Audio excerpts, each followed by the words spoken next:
गांव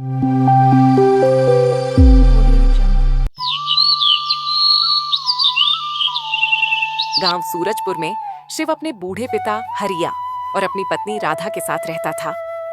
शिव के पास एक छोटा सा खेत था जिसमें वह मेहनत करके अपने घर का खर्च चलाता था। राधा, शिव की पत्नी, स्वभाव से बहुत कठोर थी और हरिया को बिल्कुल पसंद नहीं करती थी। वह हर समय हरिया पर चिल्लाती रहती थी। शिव भी अपने पिता से ज्यादा लगाव नहीं रखता था, लेकिन हरिया बेचारा सारी तकलीफें चुपचाप सहता था और कुछ नहीं कहता था। एक दिन शिव खेत में काम करने चला जाता है। हरिया घर में लेटे लेटे थक गया था, इसीलिए टहलने निकल पड़ता है। रास्ते में उसे उसका पुराना दोस्त गोपाल मिलता है। गोपाल को देखकर हरिया बहुत खुश होता है। गोपाल कहता है, अरे हरिया भाई, क्या हाल है? तुम तो कई दिनों से दिखे ही नहीं। आज तो किस्मत चमक गई जो हम दोस्त मिल गए। घर में सब ठीक तो है? तुम्हारी बहू और बेटा कैसे हैं? हरिया मुस्कुराकर जवाब देता है, हाँ गोपाल, सब ठीक है। मेरी बहू राधा बहुत अच्छी है, मेरा पूरा ख्याल रखती है, समय पर खाना देती है, मेरी इज्जत करती है। मैं उसे अपनी बेटी की तरह मानता हूँ। हरिया की आंखों में आंसू आ जाते हैं, लेकिन वह उन्हें छुपा लेता है। गोपाल कहता है, वाह भाई, ऐसी बहू तो किस्मत वालों को मिलती है। भगवान करे सबको ऐसी बहू मिले। हरिया बस सिर झुका लेता है और मन ही मन कहता है, ऐसी बहू किसी को न मिले। फिर दोनों दोस्त अपने अपने रास्ते चले जाते हैं। घर लौटने पर राधा गुस्से में खड़ी थी। राधा हरिया से गुस्से में कहती है, अरे बूढ़े, अब ये कौन सी सैर करके आए हो? काम बताओ तो कहते हो हाथ पैर दर्द करते हैं, लेकिन टहलने के लिए ताकत आ जाती है। हरिया धीमे स्वर में कहता है, बेटी, मेरी कमर दुख रही थी, इसलिए थोड़ा टहलने गया था। रास्ते में गोपाल मिल गया, उससे बात करते करते देर हो गई। राधा हरिया को ताने मारती है, हाँ, गप्पे मारने में तो तुम्हें मजा आता है, काम करने में जान निकलती है। हरिया को बहुत भूख लगी थी। वह प्यार से कहता है, बेटी, मुझे बहुत भूख लगी है, थोड़ा खाना दे दो। राधा तल्खी से जवाब देती है, अब खाना नहीं बचा, शाम को बनाऊंगी, तब खा लेना। वैसे भी एक दिन भूखे रहने से कुछ नहीं होगा। हरिया चुपचाप सिर झुका लेता है। शाम को शिव घर लौटता है और हरिया से पूछता है, पिताजी, आपने खाना खा लिया ना? आज तो आपकी पसंद का खाना बना था। हरिया झूठ बोलता है, हाँ बेटा, खाना बहुत स्वादिष्ट था, मैंने तो आज ज्यादा ही खा लिया। हरिया झूठ बोलता है। वह नहीं चाहता था कि शिव और राधा में झगड़ा हो। शिव खुश होकर कहता है, वाह पिताजी, राधा तो कमाल का खाना बनाती है। आप तो सचमुच भाग्यशाली हैं जो आपको ऐसी बहू मिली। हरिया बस मुस्कुराकर कहता है, हाँ बेटा, राधा मेरी बेटी जैसी है। फिर हरिया कहता है, बेटा, मेरा सिर दुख रहा है, अलमारी से मेरी दवा निकाल दे। शिव गुस्से में कहता है, पिताजी, मैं दिन भर खेत में मेहनत करके आया हूँ, अभी बैठा भी नहीं और आप काम बताने लगे। दवा तो पास में ही है, खुद निकाल लो। हरिया माफी मांगता है। ठीक है बेटा, मुझसे गलती हो गई, तुम आराम करो। शिव गुस्से में चला जाता है। शिव राधा के पास जाता है और देखता है कि वह उदास बैठी है। वह पूछता है, क्या हुआ राधा, तुम उदास क्यों हो? राधा शिकायत करती है, सारा दिन काम करने में निकल जाता है, ऊपर से तुम्हारे पिताजी का ख्याल रखना पड़ता है। मैं थक गई हूँ, आज तो मेरे हाथ पैर दुख रहे हैं। शिव कहता है, हाँ, पिताजी को कुछ काम कर लेना चाहिए, तुम इतना काम करती हो। चलो, मैं तुम्हारे हाथ पैर दबा देता हूँ। दोनों की बातें हरिया सुन लेता है और मन ही मन कहता है, हे भगवान, ऐसा बेटा क्यों दिया? अपनी पत्नी के लिए तो सब करता है, लेकिन मेरे लिए दवा तक नहीं देता। कई महीने बीत जाते हैं। राधा अब हरिया को देखकर और चिढ़ने लगती है। इस बूढ़े ने मेरी जिंदगी नर्क बना दी, इसे घर से निकालना ही होगा। एक दिन वह शिव से कहती है, तुम्हारे पिताजी के पास बहुत पैसे छुपे हैं। मैंने देखा वह पैसे गिन रहे थे। तुम उनसे पैसे मांगो, कहना कि मेरी तबीयत खराब है और इलाज के लिए पैसे चाहिए। शिव कहता है। मुझे यकीन नहीं कि उनके पास पैसे होंगे। राधा जोर देती है। मैंने अपनी आंखों से देखा। तुम कहो कि मेरी तबीयत खराब है तो वह पैसे दे देंगे।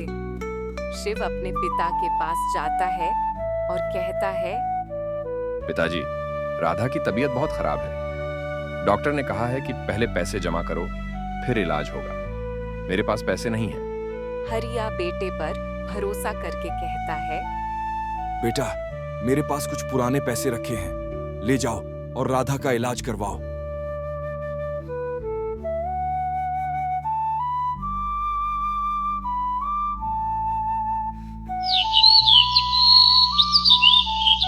अगले दिन सुबह होते ही हरिया अपने घर के बरामदे में उदास और गुमसुम बैठा था। उसके चेहरे पर पिछली रात की चिंता और बहू राधा के रूखे व्यवहार की परछाई थी। ठीक उसी समय घर के दरवाजे पर हलचल हुई और हरिया की बेटी सीता पहुंची। सीता को देखते ही हरिया के उदास चेहरे पर एक पल के लिए सुकून और राहत की हल्की सी मुस्कान तैर गई। उसकी आंखें बरसों बाद अपनी बेटी को देखकर नम हो गईं। पिताजी, सीता ने आवाज दी और तेजी से बढ़कर अपने पिता के गले लग गई। आह, मेरी बेटी आ गई। हरिया ने भावुक होते हुए कहा। सीता ने हरिया को बैठाया और पास बैठकर उसका हालचाल पूछने लगी। पिताजी, आप ठीक तो हैं ना? आपकी तबीयत कुछ ठीक नहीं लग रही है। सीता ने अपने पिता के चेहरे की पीलाहट और आंखों के नीचे पड्डी ढीहे काले घेरों को देखते हुए पूछा। हरिया ने बात टालने की कोशिश की। हाँ बेटी, मैं बिल्कुल ठीक हूँ, बस थोड़ी थकान है। लेकिन सीता अपने पिता को बचपन से जानती थी। वह जानती थी कि उसके पिता कभी भी अपनी तकलीफ आसानी से जाहिर नहीं करते। हरिया के चेहरे के हाव भाव, उनकी बुझी हुई आंखें और उनकी आवाज में छिपी हुई कमजोरी सीता से कुछ भी छिपा नहीं सकी। उसे तुरंत आभास हो गया कि दाल में कुछ काला है। पिताजी, मुझे पता है आप झूठ बोल रहे हैं। मुझे सब सच सच बताइए। क्या राधा भाभी आपको कोई तकलीफ दे रही है? क्या उन्होंने आपकी ठीक से देखभाल नहीं की? सीता ने धीरे से लेकिन मजबूती से कहा। सीता का सीधा सवाल हरिया के हृदय को छू गया। उसे लगा कि आखिरकार कोई तो है जिससे वह अपना दुख बांट सकता है। इतने दिनों से जो घुटन उसके अंदर दबी हुई थी, वह अब बाहर निकलने को बेताब थी। हरिया को यह भी समझ आ गया कि सीता को शायद पहले से ही कुछ पता चल चुका है। अब सच छिपाने का कोई फायदा नहीं था। आंखों में पानी भरकर हरिया ने अपनी बेटी को सब कुछ सच सच बता दिया। हाँ बेटी, हरिया ने एक गहरी सांस ली। मेरी बहू राधा बहुत खड़ूस हो गई है। वह मुझसे ठीक से बात नहीं करती। हरिया थोड़ी देर रुका, फिर दुख भरी आवाज में आगे कहा। वह मुझे ठीक से खाना भी नहीं देती। बस सुबह एक सूखी रोटी दे देती है और शाम को भी रूखा सूखा। कभी कभी तो वह मेरे लिए खाना ही नहीं बनाती, बस कहती है जो घर में रखा है खा लो। मेरी सेहत का उसे कोई ख्याल नहीं है। वह तो यहाँ तक कहती है कि आप हमारे लिए बोझ हैं बेटा। कहते कहते हरिया का गला रुंध गया। मेरी बहू ने मेरा जीना हराम कर दिया है। मैं अपने ही घर में एक अजनबी की तरह रहता हूँ। हरिया की कहानी सुनकर सीता का खून खौल उठा। उसके मन में अपनी भाभी के प्रति रोष और अपने सीधे सादे पिता के लिए अपार प्रेम उमड़ आया। उसने तुरंत निश्चय कर लिया कि वह अब यहाँ से इतनी जल्दी नहीं जाएगी। बस पिताजी, अब आप चिंता मत कीजिए। मैं आ गई हूँ। अब मैं सब ठीक कर दूंगी। इस घर को फिर से पहले जैसा बनाना मेरा काम है। सीता ने दृढ़ता से कहा। हरिया से पूरी बात जानने के बाद सीता ने तुरंत मन में राधा को सबक सिखाने की एक योजना बनाई। वह जानती थी कि राधा से सीधे लड़कर कोई फायदा नहीं होगा। उसे एक रणनीतिक चाल चलनी होगी। सबसे पहले उसे घर के माहौल को समझना था और राधा को यह महसूस कराना था कि अब वह घर में अकेली नहीं है जो अपनी मनमानी कर सकेगी। दोपहर में राधा अपने कमरे से बाहर निकली। वह सीता को देखकर थोड़ी हैरान हुई, लेकिन उसके चेहरे पर कोई विशेष खुशी या उत्साह नहीं था। उसने औपचारिक रूप से सीता को नमस्ते किया और तुरंत किचन की ओर चली गई, मानो उसे कोई बहुत जरूरी काम हो। भाभी, सीता ने आवाज दी। हाँ, राधा ने बिना मुड़े जवाब दिया। आपके लिए मैं अपने हाथों से गुलाब जामुन बनाकर लाई हूँ। सीता ने प्यार से कहा। राधा थोड़ी संकोच के साथ ओह, ठीक है, रख दीजिए, मैं बाद में देखूंगी। वह अपनी पुरानी आदत के अनुसार सीता को कोई विशेष महत्व दिए बिना काम में लग गई। सीता ने महसूस किया कि राधा को सबक सिखाने की शुरुआत किचन से ही होनी चाहिए। रात को खाना खाने के बाद सीता हरिया बात करने के बहाने किचन के पास बैठ गई। राधा अपना काम खत्म करके जैसे ही जाने लगी, सीता ने उसे टोका। भाभी, एक बात पूछूं? आज पिताजी का खाना थोड़ा कम क्यों था? क्या उनकी भूख कम हो गई है? सीता ने सीधे सवाल किया। राधा एकदम से सकपका गई। उसे उम्मीद नहीं थी कि सीता इतनी जल्दी हस्तक्षेप करेगी। नहीं, उन्हें पेट में थोड़ी दिक्कत हो रही थी, इसीलिए मैंने कम दिया। राधा ने तुरंत झूठ बोला। ओह, ये तो अच्छी बात नहीं है। सीता ने चिंता जताते हुए कहा। पिताजी को अब प्रोटीन और विटामिन की ज्यादा जरूरत है। कल से मैं देखती हूँ, पिताजी के लिए दूध और फल की व्यवस्था करती हूँ। आप बिल्कुल चिंता न करें। सीता ने यह बात इस तरह कही जैसे वह राधा पर कोई एहसान कर रही हो, न कि उस पर कोई आरोप लगा रही हो। राधा को समझ नहीं आया कि वह क्या जवाब दे। वह सिर्फ इतना कह पाई। अगले दिन सुबह सीता ने किसी को कुछ बताए बिना बाजार जाकर पिताजी के लिए पौष्टिक खाद्य सामग्री, दूध और ताजे फल खरीद लाई। जब राधा सुबह उठी तो उसने देखा कि सीता पहले से ही रसोई में नाश्ता बना रही है और पूरे घर में गर्मा गर्म पोहा और चाय की खुशबू फैल चुकी है। राधा को यह देखकर बहुत गुस्सा आया कि उसके राजपाट में कोई और दखल दे रहा है। सीता, तुम यह क्या कर रही हो? किचन में मेरा काम होता है, तुम्हें हाथ लगाने की जरूरत नहीं है। सीता ने मुस्कुराते हुए जवाब दिया। अरे भाभी, आप क्यों परेशान हो रही हैं? आप तो इतनी थकी रहती हैं। मैंने सोचा जब तक मैं यहाँ हूँ, मैं ही किचन संभाल लेती हूँ। आप आराम कीजिए। कम से कम 2 हफ्ते तक तो मैं आपके हिस्से का सारा काम खुद ही करूँगी। आप बस आराम से रानी की तरह रहो। सीता का ये प्रस्ताव राधा को अनमने ढंग से ही सही, लेकिन स्वीकार करना पड़ा। वह अपने आलस के कारण भी इस ऑफर को ठुकरा नहीं पाई और सीता की दृढ़ता ने उसे बहस करने का मौका भी नहीं दिया। राधा को लगा कि चलो कुछ दिन आराम ही मिलेगा, जबकि सीता की योजना इसके ठीक विपरीत थी। सीता जानती थी कि जब तक वह घर का नियंत्रण अपने हाथ में नहीं लेती, तब तक स्थिति नहीं सुधरेगी। अब हरिया को भरपेट और स्वादिष्ट खाना मिलने लगा। घर की साफ सफाई हो गई और पूरे घर में एक नई ऊर्जा का संचार हो गया। हरिया का मुरझाया हुआ चेहरा अब धीरे धीरे खिलने लगा था। कुछ दिनों बाद सीता के घर से उसे बुलावा आता है तो वो अपने घर चली जाती है। अब तुम्हारे पिताजी की तबीयत ज्यादा खराब रहने लगी है। इनके दवाइयों का खर्च भी बढ़ गया है।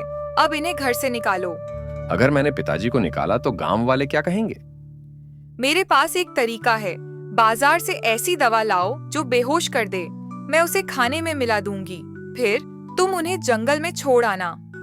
खाना तैयार होने पर राधा थाली लेकर हरिया के पास आई। उसने बड़े ही मीठे स्वर में कहा, बाबूजी, आज मैंने खास तौर पर आपके लिए आपकी पसंद का खाना बनाया है। जल्दी खा लो, ठंडा हो जाएगा। हरिया, जो पिछले कुछ समय से अपने बेटे बहू के उपेक्षापूर्ण व्यवहार से दुखी था, थोड़ा शक में पड़ गया। उसने राधा की आंखों में देखा और पूछा, आज तक मेरी पसंद का खाना नहीं बनाया, आज कैसे? क्या बात है? नहीं बाबूजी, ऐसा कुछ नहीं है। बस आज मन किया तो बना दिया। खाइए तो सही। खाना बेहद स्वादिष्ट था, लेकिन जैसे ही उसने पूरा खाना खत्म किया, दवा का असर शुरू हो गया। कुछ ही क्षणों में हरिया बेहोश होकर जमीन पर गिर पड़ा। हरिया को जमीन पर पड़ा देखकर राधा और शिव के चेहरे पर एक शैतानी मुस्कान आई। राधा ने शिव से कहा, बस अब इन्हें जल्दी से जंगल में छोड़ आओ, कोई सबूत नहीं छूटना चाहिए। शिव ने बिना किसी हिचक के अपने बेहोश पिता को उठाया और घने जंगल के एक सुनसान हिस्से में छोड़ आया। उसे लगा कि अब हरिया कभी वापस नहीं आएगा और वह अपनी पत्नी के साथ आराम से जीवन बिताएगा। शिव हरिया को अकेला छोड़कर घर लौट आया, जैसे उसने कोई बहुत बड़ा काम पूरा कर लिया हो।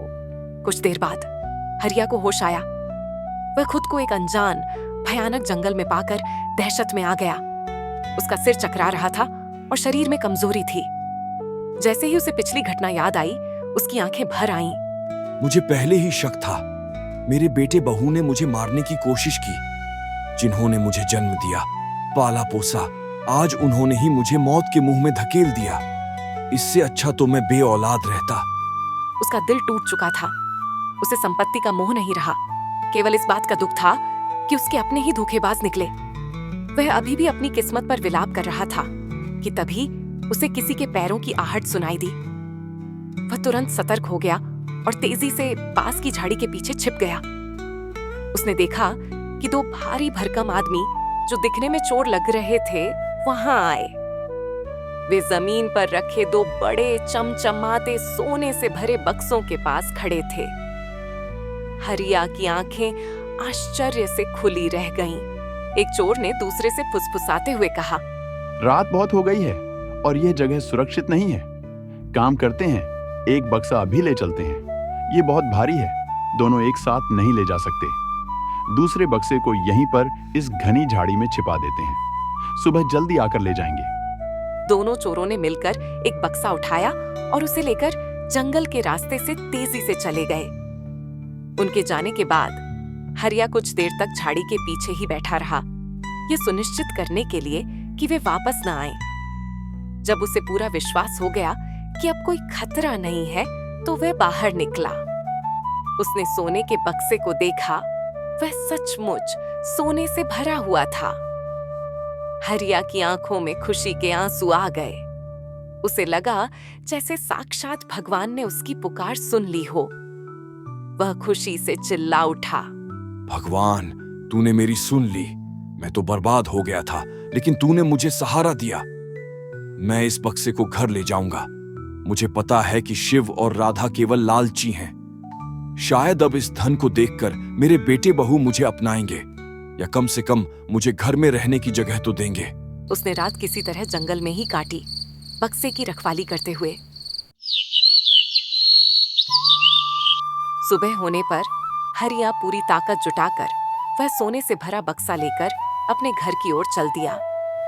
सुबह जब हरिया लड़खड़ाते कदमों से, माथे पर पसीना और हाथ में सोने का बक्सा लेकर अपने घर के आंगन में पहुंचा, तो शिव और राधा उसे देखकर हैरान रह गए। उन्हें लगा था कि हरिया तो अब तक जंगल के जानवरों का शिकार बन चुका होगा। राधा ने तुरंत नफरत भरी नजरों से कहा, तुम जिंदा हो? लेकिन जैसे ही उनकी नजर बक्से पर पड़ी, उनकी आंखें चमक उठीं। सोने और जवाहरात की चमक ने उनकी सारी नफरत को एक पल में ढक दिया। उनका लालच फिर से जाग उठा और इस बार वह और भी बड़ा था। शिव ने तुरंत नाटक शुरू कर दिया। वह दौड़कर हरिया के पास आया, बक्से को जमीन पर रखा और अपने पिता के पैरों पर गिर पड़ा। बाबूजी, आप कहाँ चले गए थे? हम तो आपको ढूंढ ढूंढ कर परेशान हो गए थे। आपने हमें कितना दुखी किया। हम तो सोच रहे थे कि... शिव अपनी बात पूरी नहीं कर पाया, लेकिन उसका अभिनय साफ था। राधा भी पीछे नहीं रही। उसने हरिया को सहारा दिया और अत्यंत मीठी आवाज में कहा, हाँ बाबूजी, हमें माफ कर दीजिए। हम तो रात भर सो नहीं पाए, बस आपकी चिंता कर रहे थे। हरिया सब कुछ समझ रहा था। वह जानता था कि यह सारा प्रेम सोने के बक्से के कारण है, लेकिन उसके पास वापस जाने के लिए कोई जगह नहीं थी और अब इस धन के कारण उसके पास कम से कम एक सुरक्षित ठिकाना था।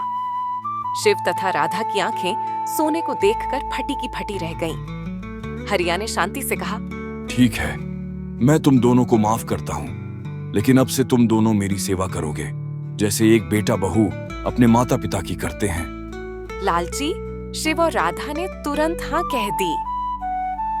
उन्होंने हरिया की खूब सेवा करनी शुरू कर दी, केवल इस डर से कि कहीं हरिया उन्हें इस धन से वंचित न कर दे। आपको हमारी कहानी पसंद आई हो तो कृपया हमारे चैनल को सब्सक्राइब करें। आपके सहयोग से हमें और भी अच्छी कहानियाँ बनाने की प्रेरणा मिलेगी। पूरी कहानी देखने के लिए आपका बहुत बहुत धन्यवाद।